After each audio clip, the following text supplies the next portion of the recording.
I am glad you are watching this video. Nothing about this moment is accidental. There are times when a person scrolls endlessly, seeing hundreds of things that mean nothing. And then there are moments like this, where something stops you. Something holds your attention, not by force, but by resonance. And when that happens, in the language of ancient wisdom, it is not chance, it is alignment. Before we go any deeper into what you are about to discover, take a moment to subscribe to the channel, Jewish Wisdom. This is not just a space for content. It is a place where ancient principles are brought back into awareness, and your support allows this message to continue reaching those who are ready for it. Now, take a second and write this in the comments. Not casually, but as a decision. I am aligned with divine prosperity and open to receive. Let this not be something you type without thinking, but something you recognize within yourself as you write it. There is a reason why, throughout history, certain words were preserved, protected, and passed down carefully from one generation to another. In the Hebrew tradition, words were never seen as empty sounds. They were understood as carriers of intention, as vessels that could shape perception and, through perception, influence reality itself. This is why the opening of creation is not described through action alone, but through speech. And God said, appears again and again, not as repetition, but as revelation of a principle. That aligned expression has creative consequence. But over time, something was lost. People began to separate words from awareness. They started repeating phrases without understanding, speaking without alignment, expecting results without transformation. And because of this, what was once powerful became, for many, mechanical. The idea that 4 words could open prosperity sounds, to the surface mind, almost too simple. And because it feels simple, many dismiss it, or worse, they treat it as a formula, something to repeat quickly before taking action, hoping it will influence an outcome like a lottery. But the deeper tradition does not support this superficial understanding. Because the power was never in the repetition. The power was always in the alignment behind the words. In the ancient Hebrew perspective, what people often call luck is not random. The word mazal, commonly translated as luck, refers more accurately to a flow, an influence, a current that moves. It is not something you either have or do not have. It is something you are either aligned with or disconnected from. And this changes everything. Because if life were purely random, then no awareness would matter. No intention would matter. No internal state would matter. But the entire structure of the Torah suggests the opposite. Again and again, it shows that when a person aligns with truth, with clarity, with divine order, something begins to shift in their path. Not always instantly, not always visibly at first, but consistently. And this is where the real question begins to form. Before asking what words to say, before asking how to change an outcome, the deeper question is this: from where are you acting? Are you acting from anxiety, hoping something external will save you?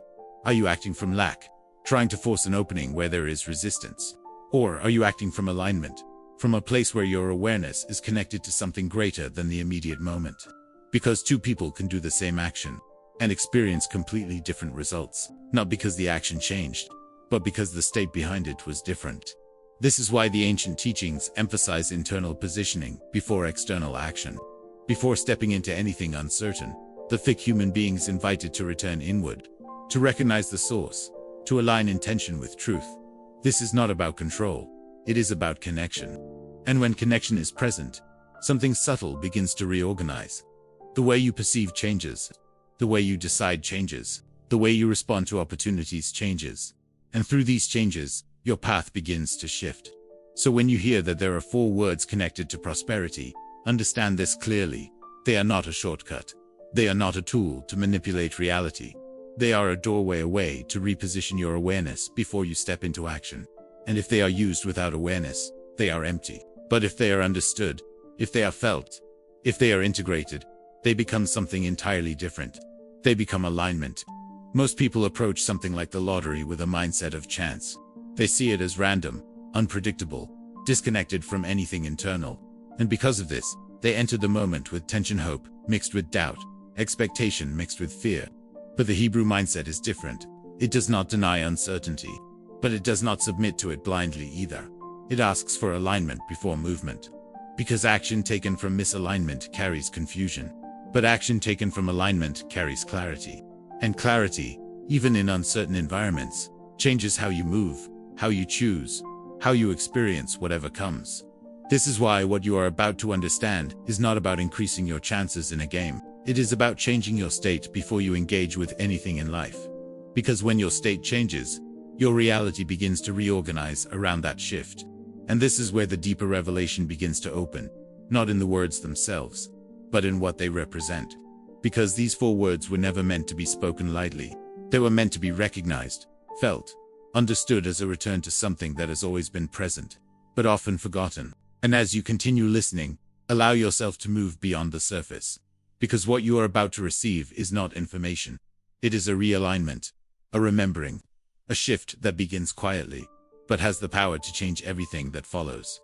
What you are about to understand now was never intended to be obvious. It was meant to be revealed only to those who are ready to move beyond appearances and into meaning. Because in the language of the Torah, nothing exists only at the surface. Every word, every concept, every symbol carries layers, some visible, and others that require awareness to perceive. The 4 words that have been whispered through generations are not a formula for gaining something external. They are a key for returning to something internal. In Hebrew, they are spoken as Ein Odi Milvado. Translated simply, they mean, there is nothing besides him.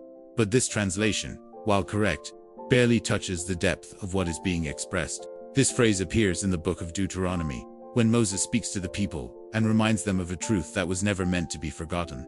He does not present it as philosophy. He presents it as reality. A reality that, when recognized, transforms how a person sees everything: opportunity, lack, fear, abundance, even what they call chance. Because if there is truly one source behind all things, then nothing is random in the way the human mind often assumes. This does not mean that every event is predictable or controllable. It means something deeper: that everything exists within a unified system, where alignment matters more than force, and awareness matters more than repetition. And this is where the misunderstanding of prosperity begins to dissolve. Most people define prosperity as accumulation: more money, more opportunities, more visible success. But in the deeper Hebrew understanding, prosperity shepherds flow. It is the movement of abundance through a life that is aligned, not stagnant, not forced, not blocked, but flowing. And what blocks flow is not always external conditions. It is internal misalignment. When a person lives disconnected from awareness, when their actions are driven by fear, by anxiety, by the need to control outcomes, they create tension. And tension resists flow, not because the world is against them, but because they are not aligned with the current that already exists. So when these 4 words are spoken, they are not spoken to change the outside. They are spoken to reposition the inside. They remind the person that the source of all outcomes is not fragmented, that what they are seeking externally is connected to something unified, and that their role is not to force results, but to align themselves before stepping into action. This is why the sages never taught these words as a superstition. They taught them as awareness, because a person who truly internalizes Ein Odi Milvado cannot act from desperation in the same way. They cannot cling to outcomes with the same anxiety. They begin to move differently, not passively, but with a quiet certainty that they are not separate from the flow of life.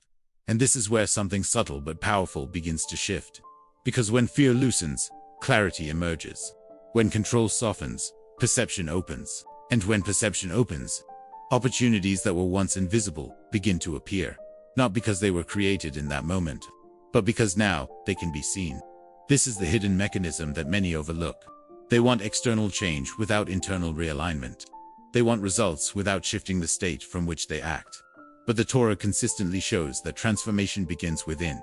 Before the land changes, the people must change. Before the outcome shifts, the awareness must shift. So when you stand at a moment of uncertainty, whether it is something as simple as playing a lottery or something far more significant, you are invited to pause, not to withdraw, but to align, to return to awareness before action, to recognize that what you are about to do is not isolated from who you are being in that moment. And then, from that place, the words are spoken, not quickly, not mechanically, but consciously. Ein Odi Milvado. And as they are spoken, something happens, not outside, but inside. The illusion of randomness begins to dissolve. The need to control begins to soften. The sense of separation begins to fade. And in its place, there is alignment. A quiet, steady awareness that you are not acting alone within chaos, but moving within a system that responds to alignment. This does not guarantee a specific outcome, but it guarantees something far more valuable. It changes how you experience whatever comes, and that, over time, changes everything. Because a person who is aligned does not depend on a single moment to define their life. They are not broken by loss, nor controlled by gain. They move with a different center, and from that center, their path begins to reorganize. Now tell me, does this way of understanding resonate with you? Do you feel that this is different from what you have heard before? If you are enjoying this kind of content and want more messages like this, you can support the channel using the thanks button below the video and contribute with whatever you feel in your heart. Your support allows this message to continue reaching those who are ready. Because what you are receiving here is not about chasing prosperity. It is about becoming aligned with it. And once that alignment begins, what once felt distant begins to move closer. There comes a moment in life when everything begins to make sense. Not because someone explained it better, but because something inside you finally aligned. It's quiet. It doesn't come with noise or dramatic change. It doesn't announce itself. It's more like a shift in perception, a realization that settles within you without needing permission from the outside world. And if you've stayed here until now, listening carefully, it's because something inside you recognized this moment. At the beginning, this may have sounded simple, maybe even too simple. For words, prosperity, something that the logical mind might question or even resist. But now you can feel that this was never about the words themselves. It was about your state. It was about how you enter your life. Because everything you experience is filtered through who you believe you are. And this is where everything changes. Most people are not blocked by lack of opportunity. They are blocked by identity. They move through life carrying an invisible definition of themselves. One built from past experiences, disappointments, fears, and silent conclusions they never questioned. And then they try to change their results without changing the one who is creating them. That is why nothing truly shifts. Because the external world reflects the internal state. So when someone begins to shift their identity, even slightly, something powerful happens. Their decisions change. Their timing changes. The way they respond to opportunities changes. And gradually, their reality begins to reorganize around that new position. This is where prosperity truly begins. Not when something arrives, but when something within you changes. Because prosperity is not something you chase. It is something you become aligned with. There is a story about a man who spent years trying to improve his life. He worked harder, searched for opportunities, followed strategies, and still felt like something was always missing. One day, he asked a teacher, "What is the one thing I need to change to finally become prosperous?" The teacher looked at him and said, "Stop acting like someone who is waiting." That answer stayed with him, because he realized that everything he did came from a place of waiting. Waiting for results, waiting for confirmation, waiting for life to give him a sign. And in that waiting, he was delaying his own movement. So he made a decision. Not a dramatic one, a quiet one. He stopped seeing himself as someone trying to become prosperous, and started seeing himself as someone who already is. Not in arrogance, not in illusion, but in positioning. And from that moment, something shifted. His actions became clearer. His choices became stronger. He no longer approached opportunities with doubt, but with presence. And over time, his results followed. Not because he forced them, but because he aligned with them. This is the same invitation for you. Not to wait, not to chase, but to position yourself differently. Right now. So take a moment and write this in the comments. Not as a wish, not as a hope, but as a decision. I am prosperous. Keep it simple, because truth does not need complexity. And as you write it, don't just type the words. Feel what it means to stand in that position. Not tomorrow, not someday. Now. Because the moment you shift how you see yourself, you begin to move differently. And when you move differently, life responds differently. If this message is resonating with you, if you feel that something inside you is opening, then understand that this is only the beginning. There is a deeper path available for you to explore. In the description of this video, and also in the first pinned comment, you will find the Jewish Wisdom ebook, Prosperity Abuna. This material was created to take you beyond inspiration and into real understanding, showing you how to apply these principles in your daily life, so that this shift becomes something permanent, not temporary. Because knowledge alone does not transform. Applied awareness does. So don't leave this moment as just another video you watched. Let it be a turning point, a quiet decision, a new way of entering your life. Because everything changes when you stop waiting and start becoming. And once that shift happens, Prosperity is no longer something distant. It becomes something inevitable.